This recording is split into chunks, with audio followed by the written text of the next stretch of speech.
కూటమి ప్రభుత్వం ఆంధ్రప్రదేశ్ ప్రజలకు ఒక శుభవార్త తెలపడానికి ముందుకు వచ్చింది. అదేంటంటే వినాయక చవితి మరియు దుర్గాష్టమి సందర్భంగా ఎవరైతే ఈ పందిళ్లు వేసి కార్యక్రమాలు నిర్వహిస్తారో వాళ్ళకి విద్యుత్ భారం పడకుండా వాళ్ళ మీద ఉచితంగా ఇవ్వాలని చెప్పేసి ఒక స్కీమ్ని ప్రవేశపెట్టింది. దీనికోసం బడ్జెట్లో 25 కోట్ల రూపాయలను కేటాయించింది.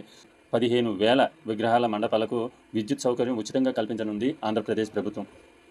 ఈ వీడియో మీకు నచ్చినట్లయితే లైక్ చేయండి, షేర్ చేయండి, సబ్స్క్రైబ్ చేయండి. పిల్లరా, నేను చెప్పేది ఏంటంటే ఇన్ని వేల విగ్రహాలు, దగ్గర 15,000కు పైగా విగ్రహాలని మనం వినాయక చవితి అప్పుడు ఘనంగా పూజిస్తున్నాం. అయితే ఈ విగ్రహాలు ఎక్కువగా ప్లాస్టర్ ఆఫ్ ప్యారిస్ తో తయారు చేయడం వల్ల ఇవి నీటిలో నిమజ్జనం చేసినప్పుడు అధిక రసాయనాలను ఉత్పత్తి చేయడంతో పాటు నీటిని కూడా కలుషితం చేస్తాయి. కాబట్టి దయించి ఇక నుంచైనా మీరు మీ మండపాలలో పెట్టే విగ్రహాలను మట్టితో చేసినవిగా ఎక్కువగా ఉన్న వాటిని ప్రోత్సహిస్తే మనం మన పర్యావరణాన్ని రక్షించినట్లవుతుంది. ఎందుకంటే పర్యావరణాన్ని మనం రక్షిస్తే అది మనల్ని రక్షిస్తుంది.